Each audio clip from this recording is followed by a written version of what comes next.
Good evening, Commissioners. For the record, Kristen Motel. I'm an attorney with the law firm Cuddy and Fader.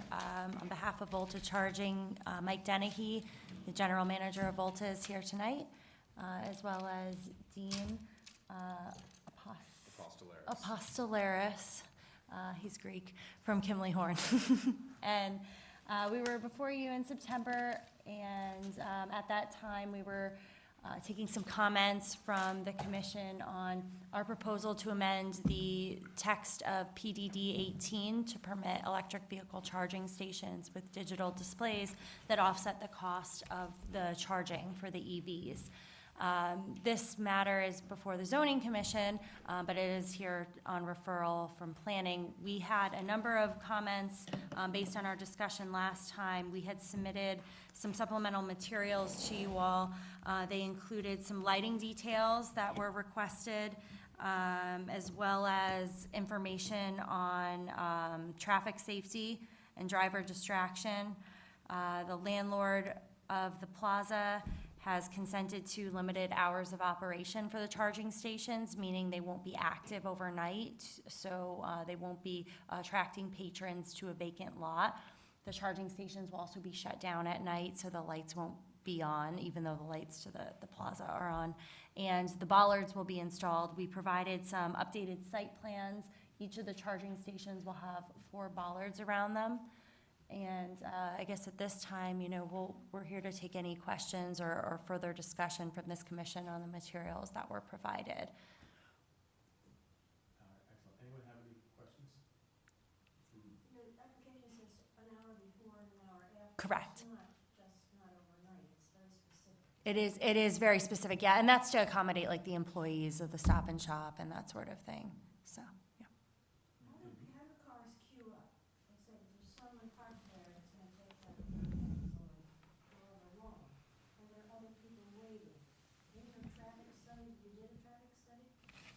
They asked for a traffic study.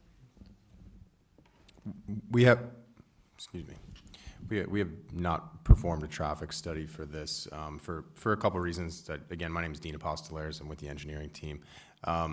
So what we're installing here is it's what's known as level 2 charging.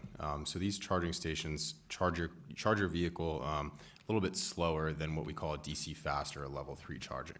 And a DC fast or a level 3 charger, this is what you might see on the side of a highway, or what you might see for a very quick type of charge. It's higher power. You could typically come in, charge your car within 30 minutes, and be on your way. These charging stations here are meant for patrons who are specifically visiting the premise here at the Stop and Shop grocery store. It's not meant for folks to come specifically out of their way or off the highway to be able to come and charge quickly and then be on their way. It's not specifically meant for that. So as engineers, for that reason exactly, we don't think it's necessary to provide a specific traffic study because there really isn't any traffic increase to study here. We anticipate that the users of the charging station are specific customers to the Stop and Shop, and therefore there really wouldn't be any increase of traffic. There's no control over that. Someone could come off the highway specifically. They could, but with the level 2 charging, it's not really something that someone would do. So within the electric vehicle user market, folks who are on the highway and they may be low on charge, or they might be needing to charge up because they need to go somewhere far away, they wouldn't typically stop at a level 2 charging station and charge up because of that long period of time that it takes to charge their car. It's over a period of 4 to 6 hours that you charge. Is there something that tells you how long? So someone just pulled up. Is there something that tells the minutes as they tick down so that people know if they drive by and they say, well, they have 15 more minutes, then I'll come back? No, there wouldn't be anything like that. It's ironic you say that. I pulled into the Riverview Cinemas, and there's 2 Tesla chargers that were vacant, and there's 1 non-Tesla charger. I have an electric vehicle, probably need a couple of miles before I get home. There was a vehicle that was parked in the non-Tesla charging station, so I either have to wait or try to find another one. What Dean is, sorry. My question. If somebody pulls past, there's someone at each charging station, say they're installed. Right. How does someone know when they can come back to that charging station? Is there anything that shows No, if you look at some of our competitors, they have a display that shows you, I was in North Haven earlier, the Electrify America device says 88%, so I figured that would take about 10 or 15 minutes, so I waited till the gentleman's car was charged, but typically, there's no timer or anything on that. There are signs that are installed that signify 2-hour parking for the charging vehicles. I'll go to lighting first. Is the lighting automatic in the sense that the lighting, there's a timer and it says it goes off at 10 and it comes on at 8? Or does somebody have to manually turn it on and turn it off? It's automatic, It's yeah, automatic. and it auto dims every evening, et cetera. We're talking two, right? 2, correct, yeah. And just to extrapolate on what Dean was talking about, the fast chargers, so the Connecticut DOT, their NEVI plan, which is the National Electric Vehicle Infrastructure Plan, was approved. And they've identified 11 spots, 3 of them on I-84, that would attract these users of DC fast, someone that doesn't have the time, but needs up to 50, more than 50 miles, they would pull in. They've identified exit 22, exit 71, certain places around, not Southbury, not exit 15. This is just for people who use the businesses there and would pop in, and it's an amenity, almost like a reward system. If you stayed for a half hour, you might get 12 miles, right? Back into a number of what gas is costing these days, and it's almost like, You're anticipating that the person who goes into this, obviously, is gonna be going into Stop and Shop and do their groceries, maybe it'll take them 45 minutes, maybe an hour, and they'll be out. And even though the vehicle will only charge up to 40%, that's what they're gonna get. correct. Correct, yeah, that's the model for the level 2 charging. So the theory is that it's just kind of like net neutral trips. So as opposed to like gas cars where you pull into a gas station and your goal is to fill up, the EV model is a little bit different. If you look at a lot of the EV infrastructure plans for the country, it's more of having this available in a lot of places, so you're just net neutraling your trips. You're not pulling in, sitting and charging and filling up. Somewhere's in this report here, and I'm not a fast reader and I don't want to hold everybody up, We haven't but seen. there was another suggestion on where to put it. We weren't provided with They a were copy. talking about on the left-hand side by where if you're coming out, on the left-hand side by where the wall is. So basically what happens is our consultants The last paragraph. reviewed the application, and their recommendation is that the site to them is not feasible where you want to put it, and they recommended putting it somewhere else in the plaza, 2 other locations. Not that the whole commission's even voted on that yet or decided if that's the case or not. As well as the traffic study, they did find to be important in knowing the congestion of people coming in and out of the shopping center, the store, to the charger, and traffic coming by it. So that was important to the review of the consultants from the planning portion of it. So those 2 things need to be addressed, and whether the commission feels that this spot is good or not, I don't know yet. We haven't talked about it. But those are probably the number 1 concerns that came up from the review. So in terms of location, I would just say that, Volta's a partner with Stop and Shop. They're not a partner with the Plaza. So their lease is with Stop and Shop. The location has been negotiated based on, ADA spots. We don't want to take up additional parking spaces.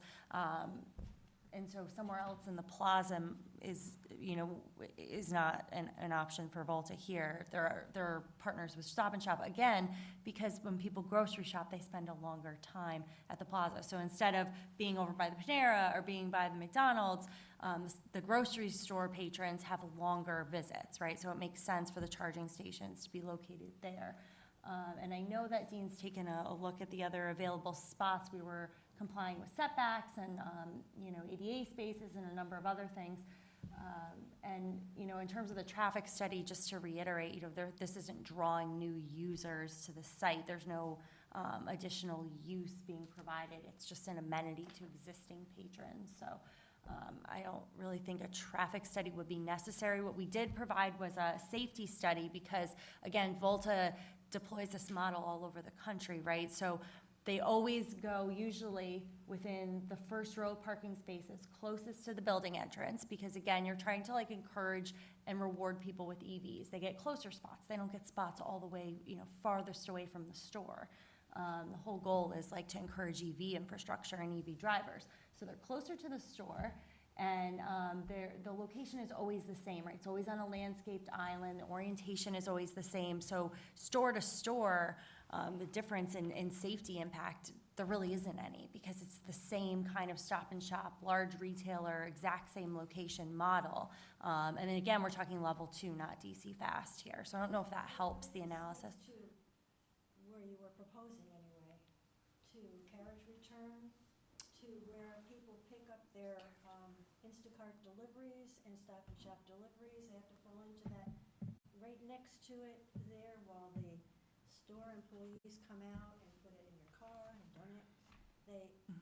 It is near several other uses that would require, I think, a traffic study. Look at the traffic there. It's not only car traffic, it's foot traffic, it's handicap spaces are near it, the Instacart and Stop and Shop pickups are right there,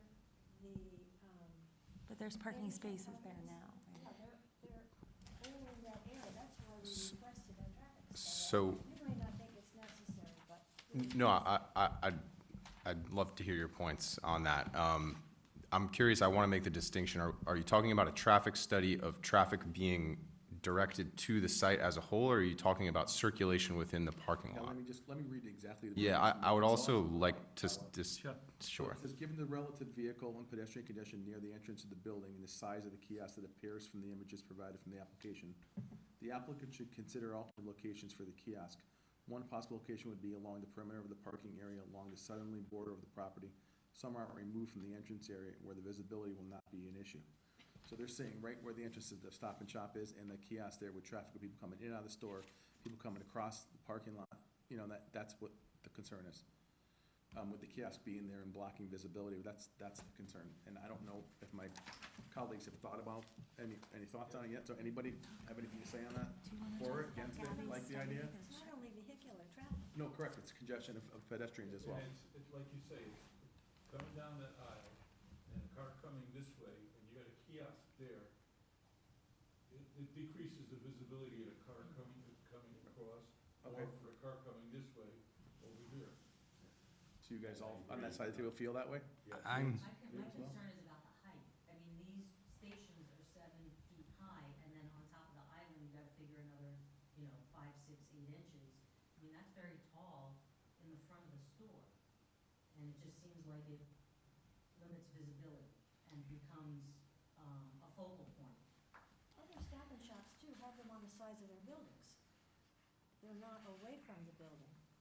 Not the Voltas, ma'am. But No, other they have some Tesla superchargers that are in the back of the buildings. EV has them, for instance, on, I think it's Lowe's, and, Yeah, let's look at that. I don't know if it's Costco, but they're on the sides of the building so that there's no, I have the blueprint, So- if anybody Right. wants to see. And I think we go back to the whole point of Volta's business model gives free charging, free electrons because of the advertising component, the revenue generated from the screens, yeah. which was not crazy. And so, right. Which I didn't even bring up, consultants, they went out. Signage regulations. Yes, Neon is not acceptable, for instance. right. So the proposed amendments, Regulations. yeah, so the proposed amendments actually make an exception for this sort of infrastructure. What we're proposing in the We make an exception, yeah. In the PDD 18, we're proposing that in this limited instance, there's an exception for these stations because they're provided, the whole purpose is to provide free charging and encourage EV. So it's not like it's setting any precedent here for another kind of, signage or digital display unless they're also, providing free EV charging. But the screen would be also advertising, Correct, which helps you pay for it. correct. Which is not something that we have encouraged in our, I realize we could do that in our. Yeah, understood. But we do not recommend it, I have to say that, and never have Right. at And this point.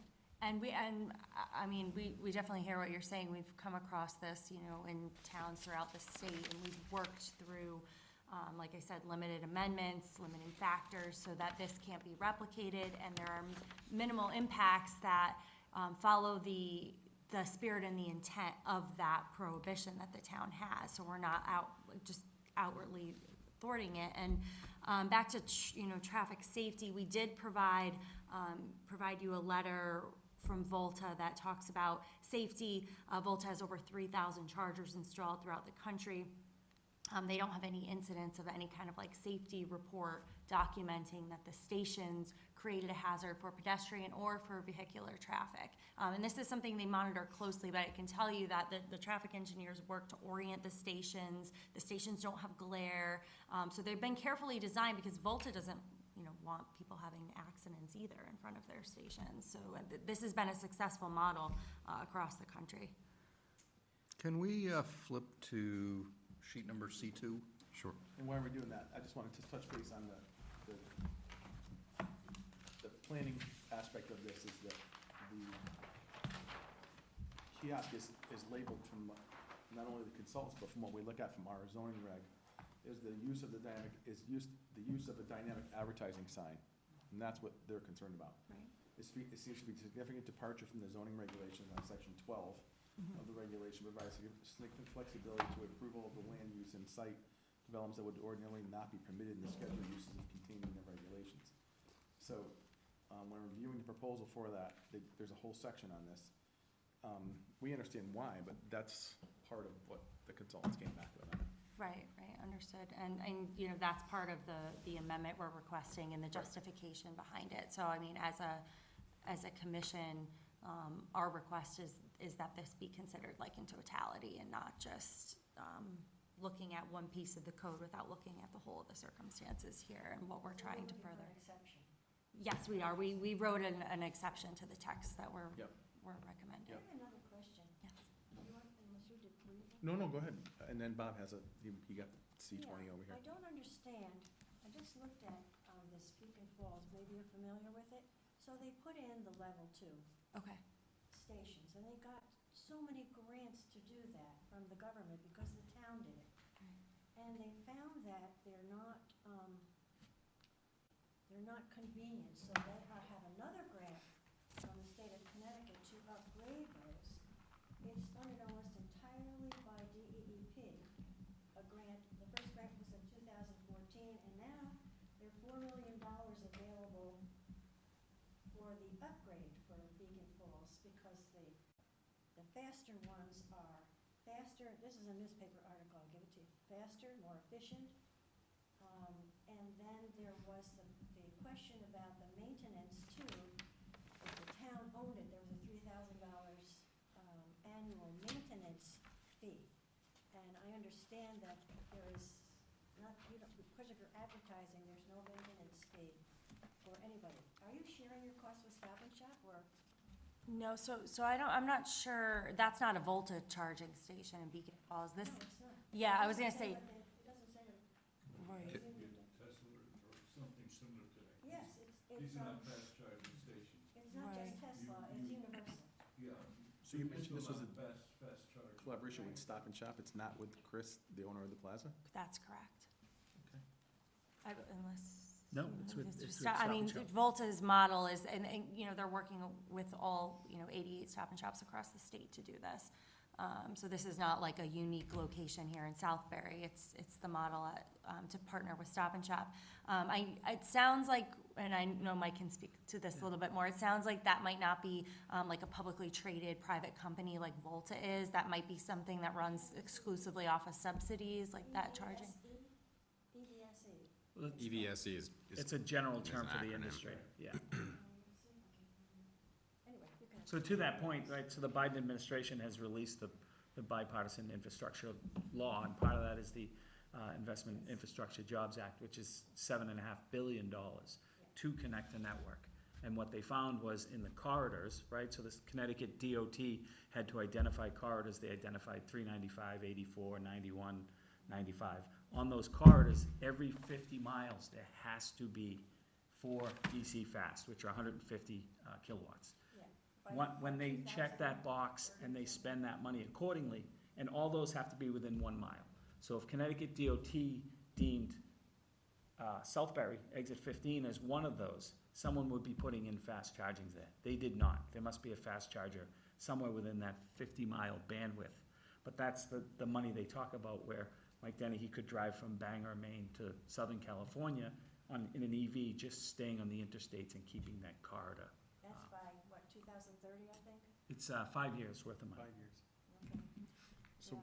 let's jump to the plan here. Mhm. Bob has a, Yeah, just a few comments and a couple of questions. So looking at sheet number C2, placement of the actual kiosk adjacent to the parking space. I'm looking, I mean, rough guesstimate, 5, 7, 8 feet maybe, 7 feet from the edge of the kiosk to the eastern edge of the curb line. Now, we were talking, some people were concerned about a sight line. I'm sorry, Issue. for which station? I'm looking at this one right here, so Is there a 1 or a 2 on it? It should be Two. labeled Yeah, two, two. okay, two. so I'm looking, yeah, my point is that some people were concerned about it being a inhibitor for vehicular or pedestrian traffic. It appears to me that that sign, the kiosk, is pushed back far enough from the edge of the island that when a car comes down the aisle and stops at the stops bar, the kiosk is gonna be actually behind their shoulder. So it's not like they're gonna stop and then have to try to look around a kiosk, if I'm reading this plan correctly. That is right. You We're are correct. looking at, I don't know, 8 feet, 9 feet, Yeah, it's probably even more even than more that, to than be that. honest. I don't have a ruler, I'm not measuring to scale. Right, I mean, if we wanted to scale it, it's probably closer to 10 feet everyone's seen the color photos? with you. Yes. Okay. So, in my opinion, it's not gonna be an issue for sightlines. And neither the other one. The other one's maybe not quite as far, but it's still placed well back. I mean, these landscape islands, these are wide landscape islands. So, while the image there, it may look skinny to someone, and, if you're just looking at it with your eye, they are substantial in width there. And to the point of sight lines and sight distances, we've been the engineers on these all across the Northeast and frankly the entire country, and we have not run into any issues with installed stations being any sort of sight line or sight distance issue, as well as with respect to the letter that Kristen had just mentioned before from Volta with the 3,000 charger network.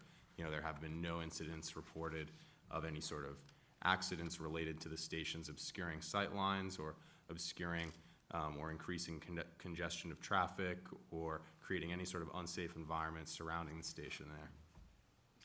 These are not,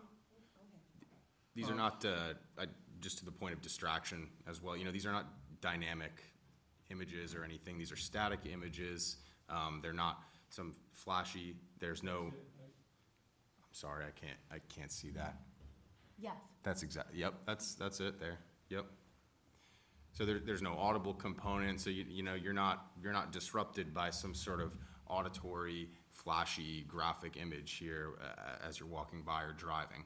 It's not a very distracting thing. I live in Norwalk. We have them at my grocery store that I go to, every week, and I can attest personally, they're not very distracting in the parking lot whatsoever. While we're on that then, I was gonna ask, I think I read somewhere that these images flash through every 8 seconds? Is that what There's a subtle change every 8 seconds, but Right, it's a static there's- image to static image. There's never been a time when you've decided that it needed a quicker refresh rate? It cannot. We make it so it cannot. That's all. the I 8-second would have a was- problem with Yeah. a sign just continually flipping That's a through, I think. federal highway standard, no less Right. than 8 seconds. Okay, good. Anybody else have any questions for the applicants? Well, the goal is this consistent with the POCD? That's what we have to decide here, to give the referral of positive or negative back to zoning, based on that. And then, is this kiosk in this charging station, does it look like, the planning can, kind of live with the way it looks and, for the town as well? That's what we have to decide tonight. The screen, when you say, look, this screen is like 2/3 of the height, the screen in the picture? It's a 55 square inch screen. It's about 8 feet, top to bottom. So the dimension of the screen is 47 inches by 27 inches. I just want to add with the height, the amendments that we're requesting in that 7.5 feet height, that's also to accommodate other EV infrastructure. So if you have seen ChargePoint or EVgo, you know, a lot of the infrastructure is very tall, and that's to house like the fiber and everything they need. So Volta's stations by no means are taller or bigger than other EV infrastructure. They do have the screens, and like we had mentioned in September, that's the way the industry is trending. So it's not just gonna be Volta very soon that has these screens. But in terms of height, that height is pretty standard across the board with what we're seeing. I don't know if anyone saw, like, if you're watching the Yankees games, the new like Jeep Chargers too, which they look about the same size. Of your 3,000, how many have these advertising screens? Not all of them. We have some pedestal ones, so some of our commercial retail agreements are in larger footprints, like a mall. And it's overkill to put screen after screen after screen, but in order to promote charging, it would be a screen, and then what we call a pedestal, which doesn't have a screen, non-media, and then maybe another screen several spots away. If you go to California, the Stones Town Galleria has about 20 Volta stations, about half have screens and half don't. So it is possible. Yes, yeah, Well, Volta has. but the model, in order to make it cost effective, the screen, yeah. there aren't locations that have no screens, right? The screens are just, you don't wanna saturate the market, so you're not gonna have 6 screens in a parking lot. You may have 2 with 6 chargers, but the screens have to be there to offset the cost. That's the whole model of Volta as a business. That's how they make their money. Who is your contract with? Is it with Stop and Shop? Is it with the Correct, plaza? Stop and Shop. It's with Stop and Shop. So who pays the electricity also? We do.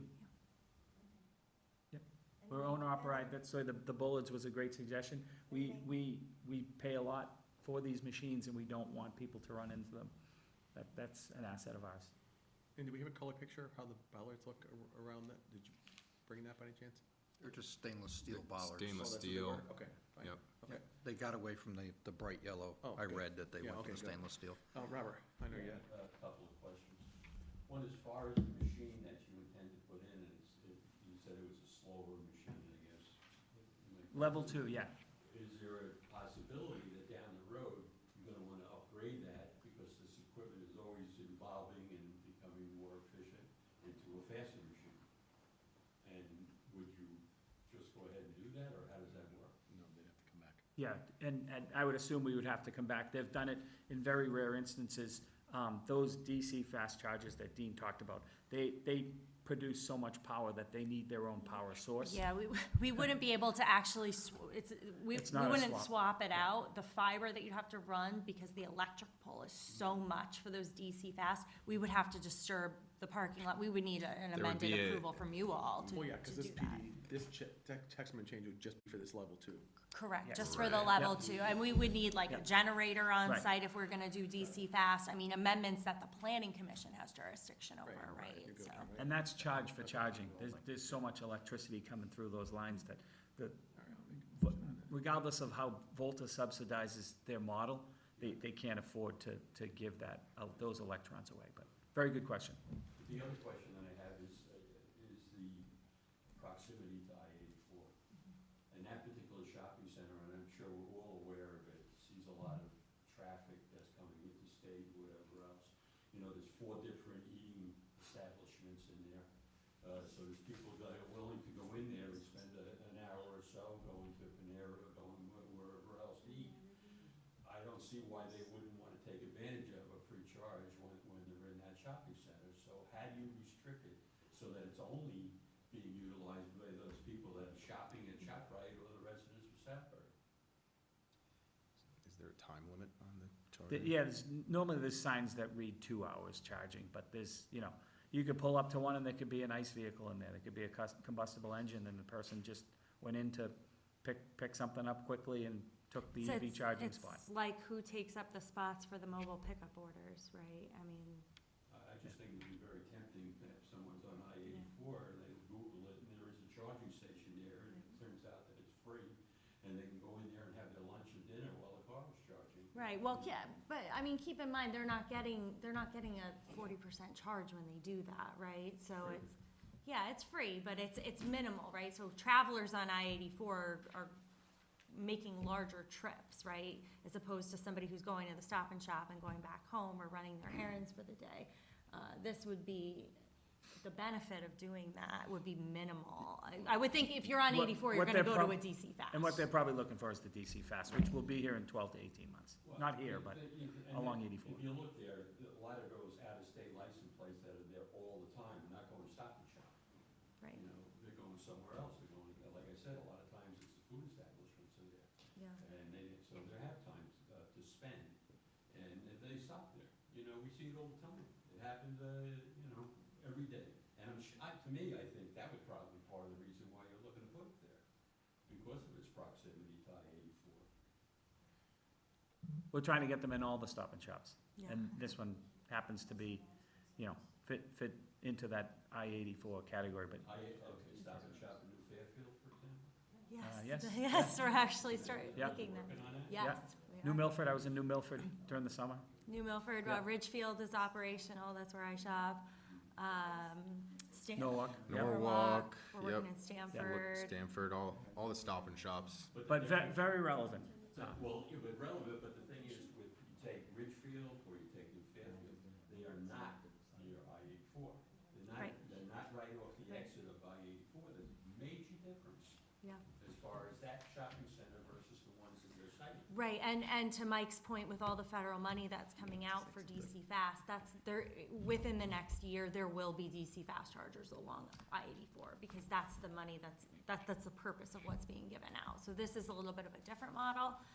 It doesn't mean that there won't be DC Fast in the future, but that comes with significant infrastructure cost.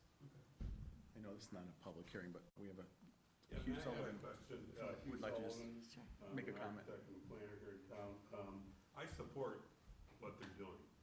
And your commission and the zoning commission under the PDD for the movie theater supported charging stations. Yep.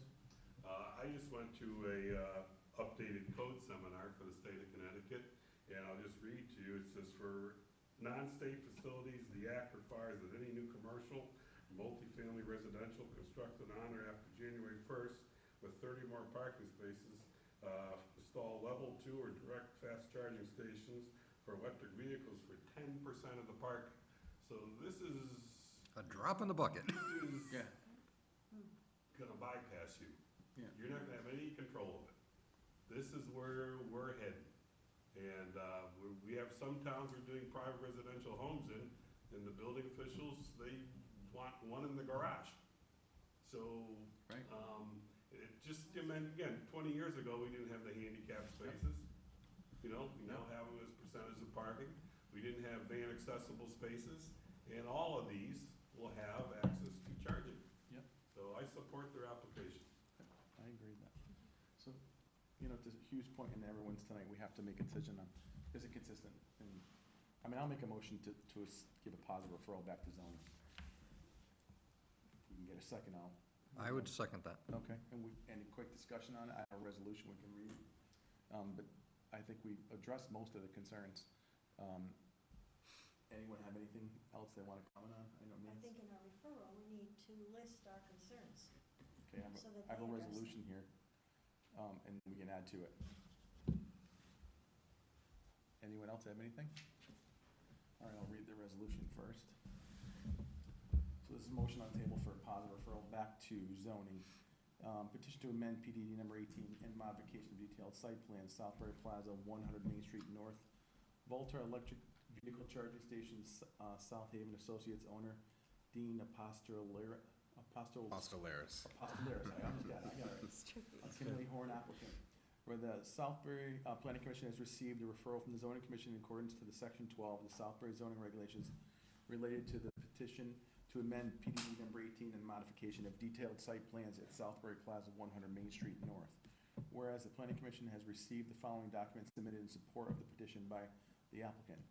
One, cover letter dated September 8th, 2022 from Kristen Motel, Cuddy and Feder LLP, summarizing the basis of the petition to amend RDD number 18, I think that's a typo, that should be PDD, we'll double check that, including 5 exhibits.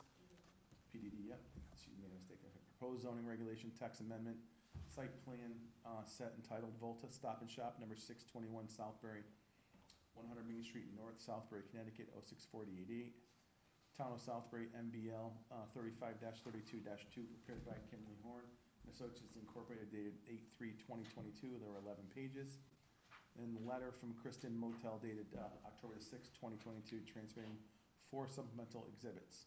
Whereas petition to amend the text amendment, text of PDD number 18 would allow electric vehicle charging stations to be used by patrons of the premises as an accessory use, increasing the total ground area coverage permitted in the PDD number 18 from 75.5% to 76.6%. Exempt advertising screens associated with a charging station kiosk in PD number 18 from the requirements of section 10 of the zoning regulations, and establishes standards of the size of the charging station kiosk and electronic signs on the kiosk. Whereas proposed modification to the approved site development plan for the Southbury Plaza would allow for the installation of 2 EV charging stations located on the end aisle planting areas in front of the entrances to Stop and Shop. Now therefore, the Planning Commission finds that the petition to provide as an accessory use EV charging station to be consistent with the objectives contained in the existing 2012 POCD related to future infrastructure, and supports the need to increase access to the use of renewable alternative energy sources. However, this finding of consistency is limited only to the allowance of EV charging stations as an accessory use, and not to the use of the kiosk that will contain the charging unit that will also contain a dynamic sign. Let me just read that again, make sure it sounds right. However, the finding of consistency is limited only to the allowance of the EV charging stations as accessory use, and not to the use of the kiosk that will contain the charging unit that will also contain a dynamic sign. Furthermore, the Commission offers the following observations and recommendations to the Zoning Commission for its consideration. 1, dynamic advertising signs are, with few exceptions, prohibited in Southbury, and installing such signs, even as part of an EV charging station, would be significant discharge from the zoning regulations. When reviewing the proposal that would allow for dynamic signs, the Commission would wish to consider the standards contained in section 12.1.4 of zoning regulations and determine its use of such signs would, in quotes, be beneficial and consistent with the ordinary development of the town and the neighborhood, and consistent with the purposes of this regulation as set plan of conservation and development. 2, if dynamic signs are to be permitted, the Commission should limit their numbers and location as part of the text amendment to PDD number 18. 3, the Zoning Commission should request the applicant to explain the reason for requesting 1.1% total increase in ground coverage when only an increase of 96 square feet of coverage is shown on the site plan. If the proposed increase of coverage is indeed 1.1%, the applicant should provide engineering computations demonstrating that the existing stormwater management system has the capacity to accommodate the increased runoff. 4, given the relative vehicle and pedestrian congestion near the entrance of the buildings and the size of the EV charging station kiosks, the Commission may require an EV kiosk to be located elsewhere on the site, removed from the entrance area of Stop and Shop, where visibility will not be an issue, and the pedestrian vernacular conflicts would be minimized. And 5, if the EV kiosks are approved as proposed by the applicant, a landscaping plan should be required showing the replacement of plants lost during the installation of the kiosk. So the motion's on the table. Do we have any printed versions of that? No, I'm the only one that has it. Deb didn't get it out because she's sick. Yeah, It's a little more than I can digest yeah, it is a lot. verbally.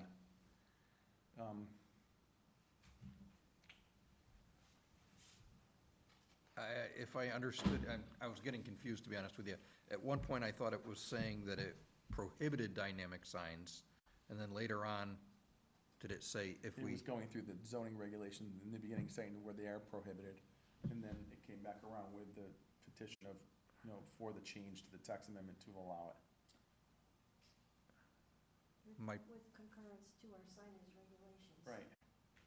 But this would be a PDD, so it would be contained Within their section. within that section. It's not Only. like we're asking for a zoning change to run wild throughout the town. no, it's This a- is specific to the PDD. The town has multiple PDDs, So- as you know, different Right. locations throughout town. This was one of them, right?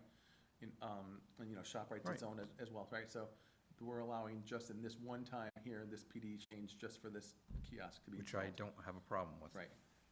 So if anything changes outside of what you've presented, we'd have to have you come back to us for anything like that. And just a point of clarification on the coverage, that was something that staff had asked us to address because when we pulled the site plan for the plaza, it was never updated. So coverage was exceeded at some point by someone else in the plaza, and it was never on file with the town. We're not proposing that additional coverage. They had asked, while you're proposing the zoning amendment, That makes sense what she's please, saying. please accommodate and reflect the existing conditions. So Yeah, that's, that was just the. that's what So that you'll is. have to just show that to zoning, Yeah, and we had talked about it with them, but that's fine. because they'll get the final back from us. I also did hear a piece in there about proving that the existing stormwater management system is able to handle that Yep. increase in That was coverage. only addressing the percentage of increase, which you've already addressed that said, We're not Right. proposing. it's not Increase you, by it's 1.1%. someone else, so You have that's, to allow, right. Yeah, so- we'll talk Okay. to zoning about Alright. that, but Right, so staff's I'll just aware. read it again. It says, number 3, the zoning commission should request the applicant to explain the reason for requesting the 1.1% increase in total ground coverage when only an increase of 96 square feet of coverage is shown on the site plan, which you said is not an issue. If the proposed increase in coverage is indeed 1.1%, the applicant should provide engineering computation demonstrating the existing stormwater management system has the capacity to accommodate the increased runoff. It's not indeed It one is. point 1%. You'll have, to zoning will figure it out with you on that, but that's Okay. what the commission thinks is just viable, if you do that, Sure. okay? so we're, just for total clarification Yep. here, we're voting to recommend a positive referral Yes, as they presented yes, to zoning. yes. Um, With the kiosks in the 2 locations we looked at on the map, Right, with the advertising that they're and I, representing every 8 seconds, like you talked about, perfect. with redoing the landscaping, right, around it, make sure it looks clean and neat again when you're done. Considering another location. Right. I think it's gonna be hard for that, but, I think we're making the positive referral as presented. So Right, the so- charging stations as presented. that's why I'm making the referral, the recommendation, this resolution, as if we were looking to change the location, then this resolution's, we can't give a positive referral then. No, but they can look at it. Zoning can look at it. Right, zoning can reevaluate, but at the moment, as presented, we're giving a positive recommendation back. Okay. Anyone else have any questions before we vote? Okay. All in favor? Aye. Opposed? Abstentions? Opposed. Okay, 1 abstention. Okay. Or one opposed. What's that? He opposed. Oh, opposed. Okay, I'm sorry, opposed. So, let's see, 2, 4, 6, 7, 4, 1 against. Okay, no abstentions. It's passed. Did we see alternate? We did, actually. Oh, I'm sorry. Yep. All right, thank you very much. Thank you. All right, thank I don't know whose charging station this is. I looked at the app PlugShare, and it doesn't list one, but it's a public parking. You can have that. Yep. Thank you. Thank you. Thank you. Anything we can get a copy of the contract with, sometime we have a copy of. Of the lease, we could probably provide a redacted version. I'm not sure some of the terms, So that we can see about the maintenance, for instance, and. right, to make sure that maintenance and hours. Sure, we could do that as a condition of approval once we go for the actual, once the zoning. I'm sure change. zoning will ask for it anyway, but we'll just make sure we, Okay, I'll make a note of it. Thank you. that'd be great, thank you. Sure. Sorry about that, everyone didn't have the resolution in advance. I just got it from SLR a day ago, and then Deb was supposed to, I guess I think she is sick with COVID, so, and this would sound like anyway. Okay, number 3, 8-24, Board of Selectmen referrals. Number 1, standalone pickleball courts. Community House Park and Recreation. Who do we have here for that? Nobody. Okay. All right, we'll do it. Let's see what we got. Did everybody have a chance to peek at the, Yep. okay? Questions, thoughts on it? Isn't that where there is currently parking? I couldn't figure out where. No, it's on the other side of the basketball courts. Right, So the parking right now is, To go past this, the parking that they use right now is on top of an old basketball court, yes, and then you have your courts, and they're looking to go on the other side of that yet again. okay, that makes sense. I don't have a problem with any of this. I would make a positive referral. I think it's an asset to the town to have it. We put them in Heritage Village and they probably use more than anything else we have. Use more than Everybody's seen the pictures and everything, it's, Yep. you're comfortable with it? Okay. I'd make the motion for a positive referral. Okay. Any questions, any discussion on it before we vote? Okay, let's just double check what we got here.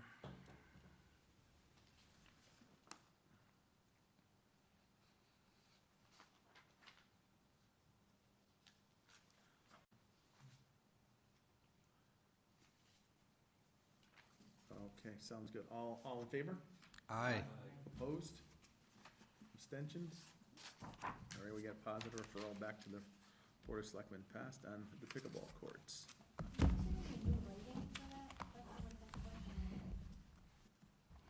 We don't have any more lighting than the basketball court. I don't know. They don't even, they don't have any lighting in there.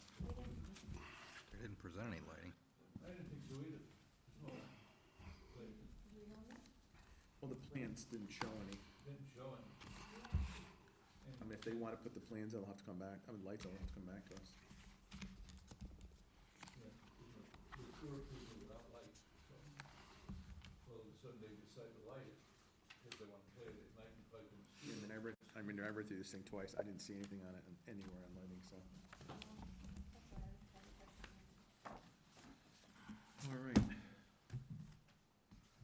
Let's see, B, 3-bay garage, Main Street South Firehouse, South of Very Volunteer Fire Association, Hugh Sullivan. Yes. What you got for us?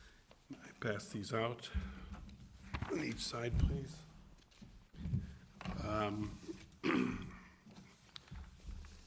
I've been working for about 3-4 years with the members of the firehouse, and they'd like to create a new 3-bay garage at the rear of the site. We've put together a set of schematic plans here for you that these 8.5 by 11 drawings represent. If I could trouble you to go to drawing SP 100, which is on the second sheet, in orange, you can see where the proposed firehouse or 3-bay garage would be located. It'd be located to the left of the current driveway that goes up, that connects to the highway garage and the highway department areas there. That location was chosen so they would have the ability to back up between the existing parking lanes into the either of the 3 bays.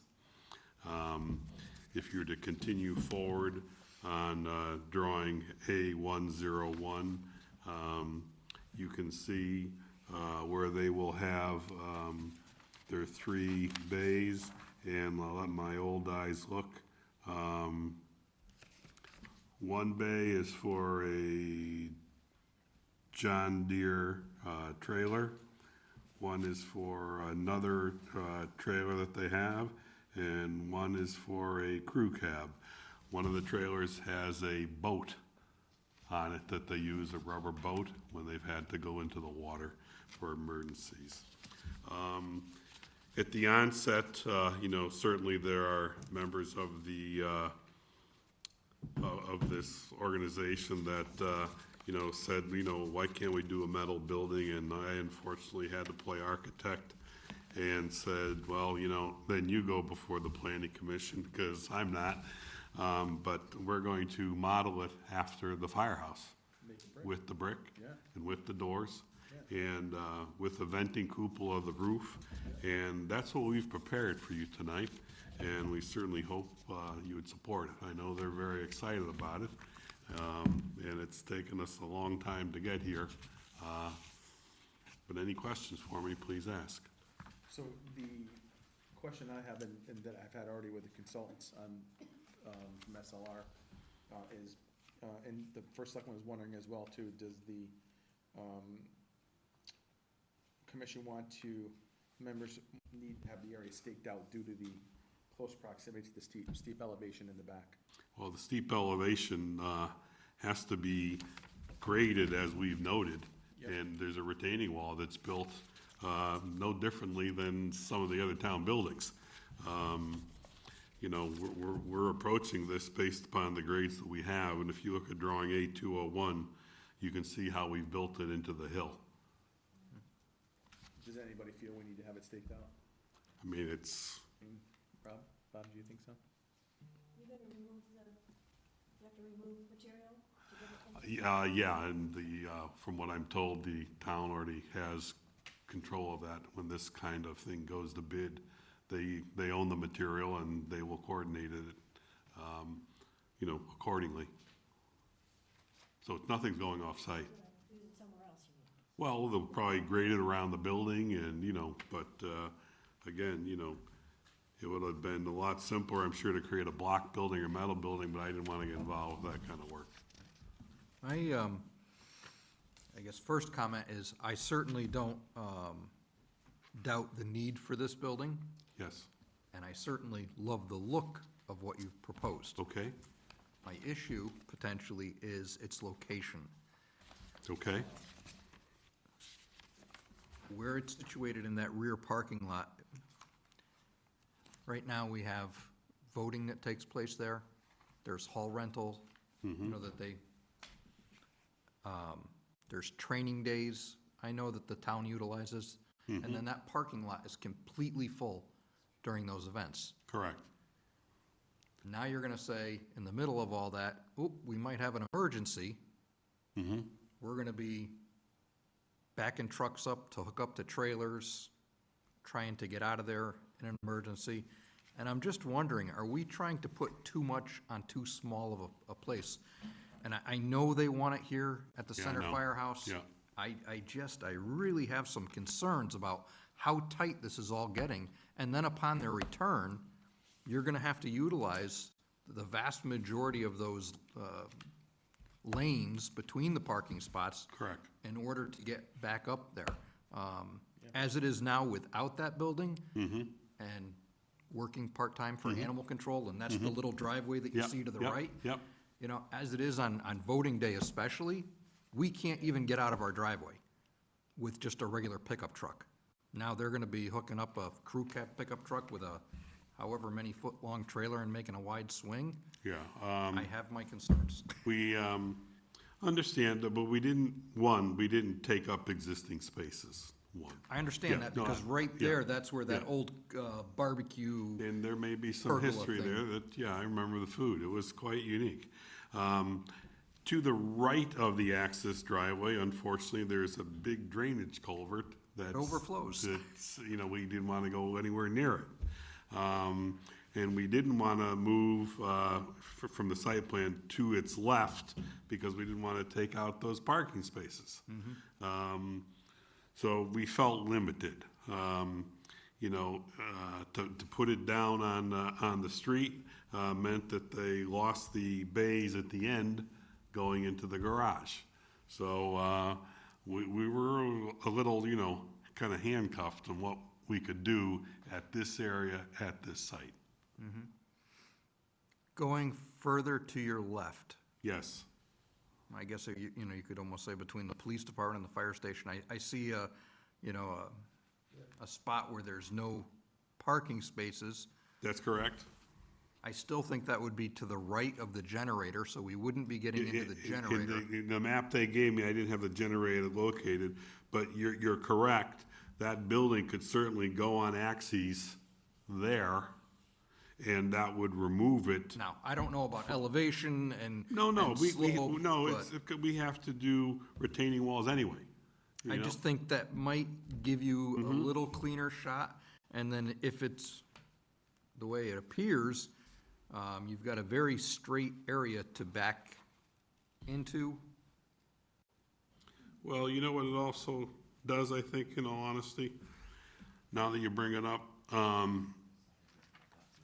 I think it helps if I was a person with a truck and a trailer, that circulation around the police department island, helps me probably back in there as well. I'm certainly not, I don't have an issue with your recommendation. I have none. Yeah.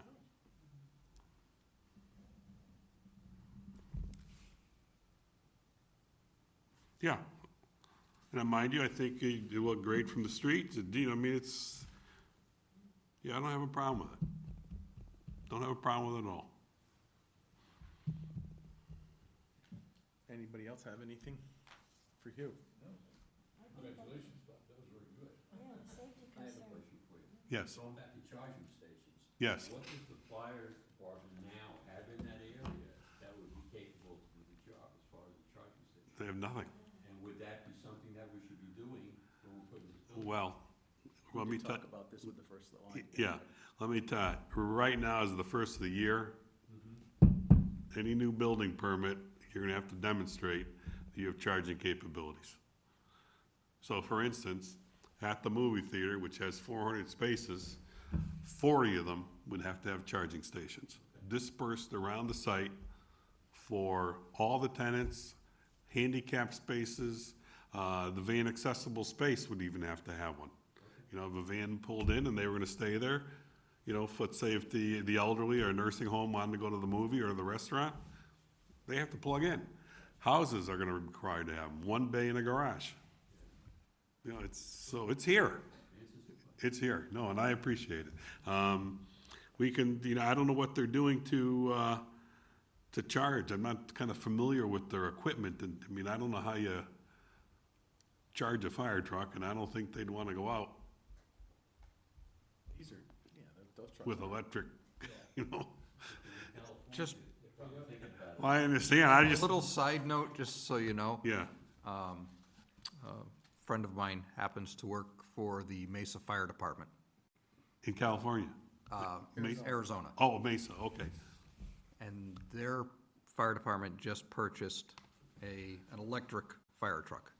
Wow. And in order to operate that electric fire truck, it has 3 diesel generators to keep this charged. 10,000 Oh, gallons. the technology, I think, we're in an infancy. Yeah, We're not there yet, yeah.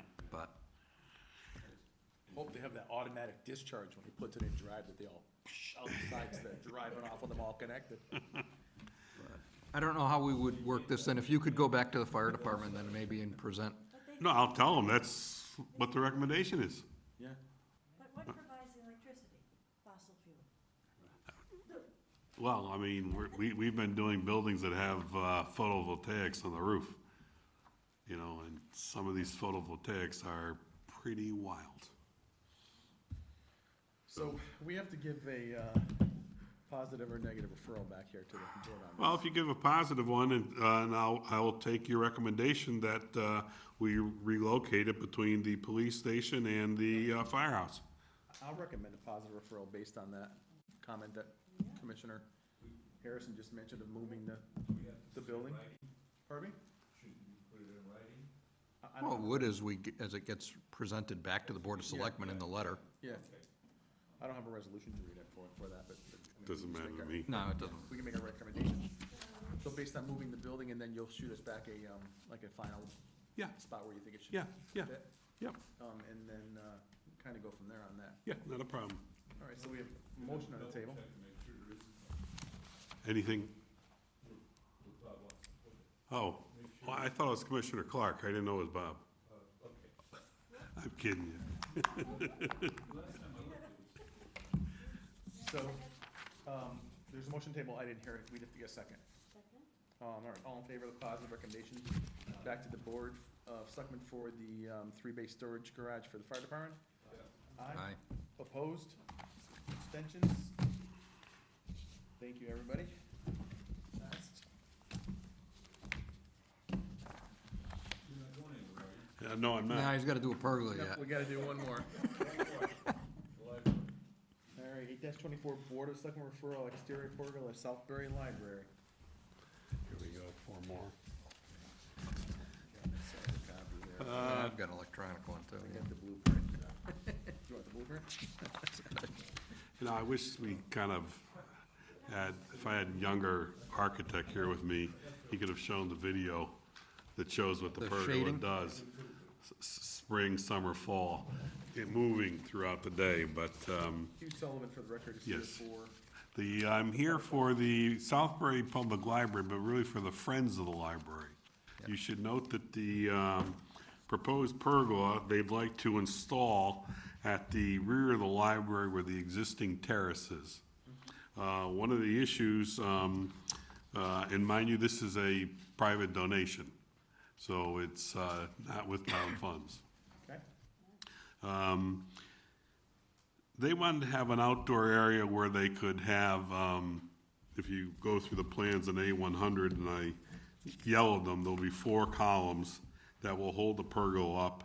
And the pergola will be on the existing bluestone patio.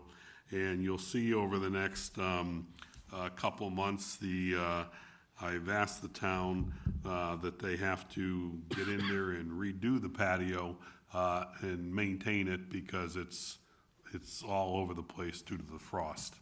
And I had them take up some of the stones, and, you know, we just need more additional base in there. We need a soil filter, and it needs to be compacted, and the pergola will be installed. The goal is to build it in the parking lot, essentially hoist it in the air with a crane and put it into place.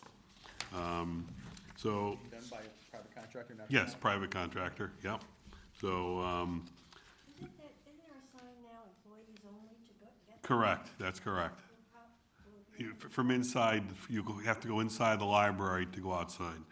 And on drawing A101, they just wanted to lay out some of their existing furniture that's currently out there on the patio. And then they'd also like to be able to have like an outdoor open-air lecture or, you know, an event. Could even be, you know, maybe a cooking class or something about, you know, a new book that might be out. And so we have that, and we showed them that they could have, you know, at least 30 people out there, so that of the classroom. That stone wall exists, and drawing A201 and A202 are the side elevations of the pergola, and it never goes above any of the existing ridge lines or soffits of the library itself. And you can see on drawing A201, Commissioner Clark, the 2 doors on the existing building, and you'll see we've put graphically people there, and that's how they would come out onto the area. Where are the steps? There are no steps. It's all handicap accessible. Yeah. So, and then the top, we just tried to, this is 6 AM in the summertime. Just, you know, we couldn't stop the video quick enough. If I had the screen here, we could show it to you. But it's an open-air structure, and I think it'd be a wonderful amenity, you know, to the library and their patrons. So again, I hope you could support this as well. Question, A101 where you show the proposed classroom-style seating, Yes. that's all removable furniture. It's all- Where is that going to be stored when it's Back pulled away? inside, Inside the building? inside the building. So there's not going to be any outdoor No, storage? no, all inside. This is all lit with lighting and everything, so you can see? the- No, it's not. They didn't want any. None. None. I know, I was surprised. No nighttime activity then? None at the moment. I tried. Wow, Yeah, interesting. yeah.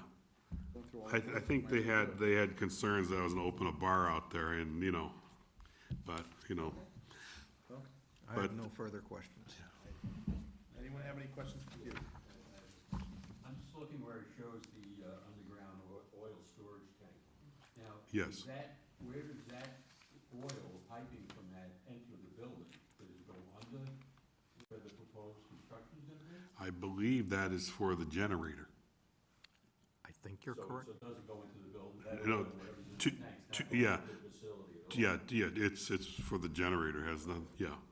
That's already existing anyway. It exists, Yeah, yes. that's already there. Okay, the generator? Yeah. Yeah, That's one of your emergency centers. Yeah, Moving from positive referral to zone? I yeah, mean, that's one of our, right, emergency centers, correct? Yeah, That's why- correct. That's why it's there. That's right. Did you make a motion, Nance? I'll second that. Any discussion before we vote? All in favor of the positive referral back to the Board of Selectmen for the Southbury Public Library exterior pergola? All Aye. in favor? Aye. Opposed? Abstentions? Passed. Thank you all. Thank you. Appreciate your help. Thank you, Hugh. Have a good night. Right, number 4, members' reports. Anything from anybody? affordable housing meets tomorrow Okay? at 6 o'clock. I would like to know if you have any, because we have other, anything you would like us to address.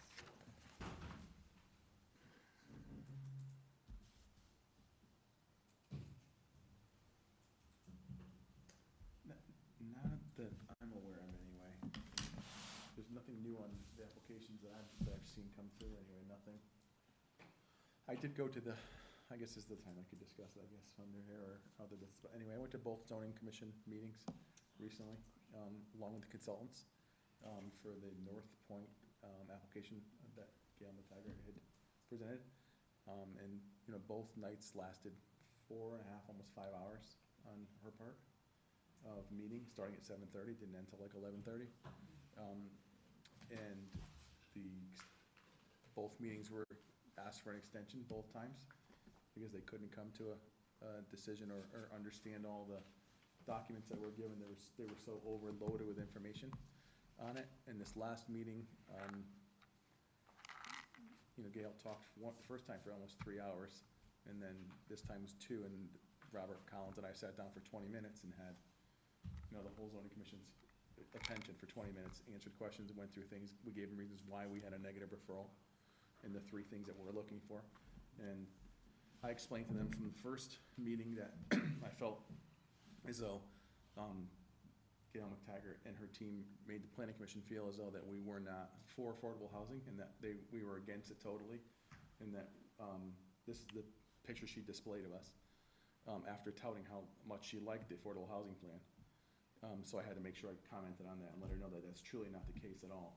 I said this team spent countless hours working on the affordable housing plan for weeks at a time, months at a time, for 3-4 hours a night to get it done.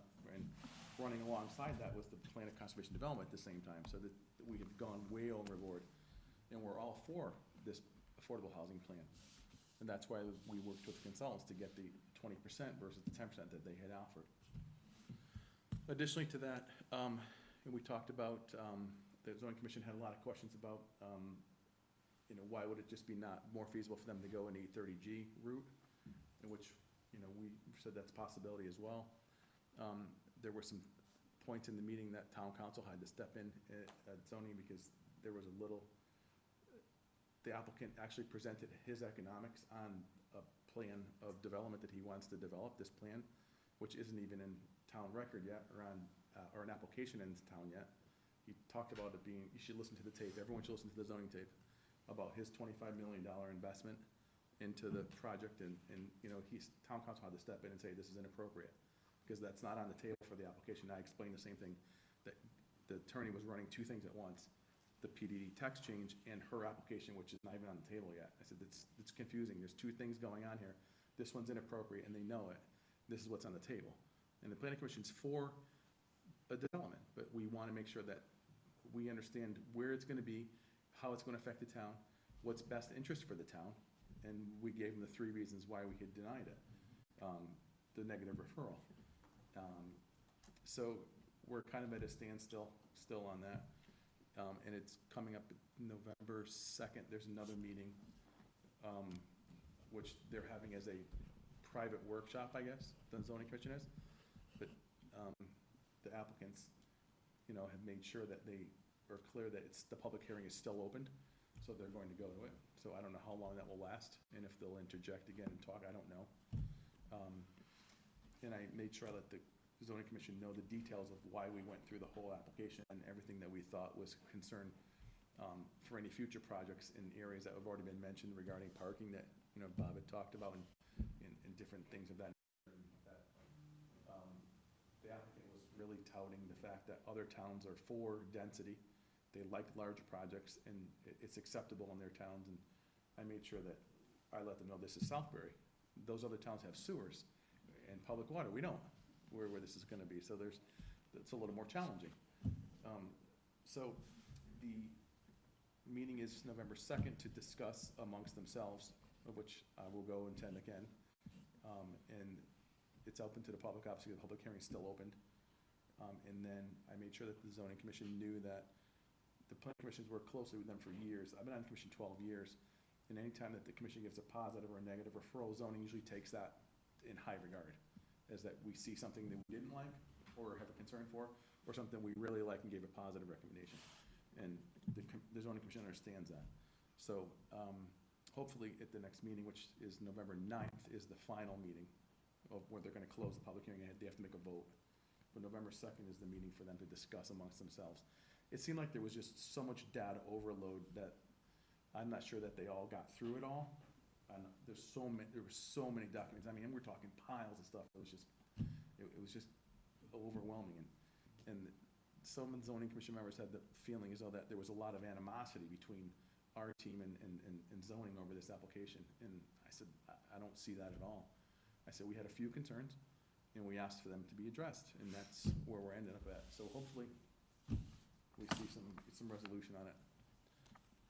And, you know, I would recommend, if you have time to listen to it, or want to listen to the tape if you can, it's overwhelming, the amount of information that was given out there. I mean, good stuff, bad stuff, whoever decides on, you know, their viewpoint from that point of view, but there's a lot of information there to listen to. So that's just my report from that. Anyone else have anything else? Let's see, moving on, meeting minutes. You know, 830G, if you read the newspapers, the state is trying to do away with Yeah, there's our 830G totally, so Yeah. that the towns have more. more control over the local aspect of zoning. Yeah, and it's, it'll make things a little more, Yeah. you know. Yep. So minutes for September the 20th, 2022. Let's see, nobody was absent, so everybody can vote. Anyone have any changes or any additions or anything that they want to make on minutes? 2022? September 20th, regular meeting. There's on page 3 of 5, it should be October 19th, I think. Page 3? Where is that? Page 3 of 5, yep. So I was going to do the October 19th today, Oh, October 18th, it says. supposed to be 19th, right? Today's 18. 18th, I'm sorry. Okay, so we're good? Yeah, Okay, okay. okay. Anyone else? Okay, Motion to accept as presented. I'll second it. All in favor? Aye. Opposed? Abstentions? September 27th. Motion to, Let's see, Bob Scarlett cannot vote, you were not there, and Kimberly is not here, she couldn't vote, okay. yes, and So the motion on the table to approve them? Second it. Any discussion, any changes? All in favor? Aye. Opposed? Abstentions? October the 4th. Let's see. Robin absent, Kimberly absent, Jason absent, so Robin, just sit tight on this one. Any changes, any thoughts on minutes? I think we're fine. Motion to accept as presented. I'll second it. All in favor? Aye. Opposed? Abstentions? Thank you. I didn't have any bills in the file, so we can move on past that. Any other business that may be brought properly before the commission? Anything? What's next? So everyone got the information from Kevin, I had him send out everything, right? Everyone got all the stuff for the POC, the updates, and so if we try to get all that back, that would be great. Any changes, any final thoughts on that, that'd be perfect. And then we'll get the first draft of the, you know, the book all put together with, I think still, he did say underline, if I can remember right. And then, you know, a week later, so we'll get the other one, with, or maybe 2 weeks later, with maps, picture set, et cetera, and then kind of go through that. And I think soon we have to do, begin the adoption process sometime in November. I don't remember exactly, but we'll start it, you know, for that 65-day window, which will carry us into the new year, unfortunately, to get it adopted sometime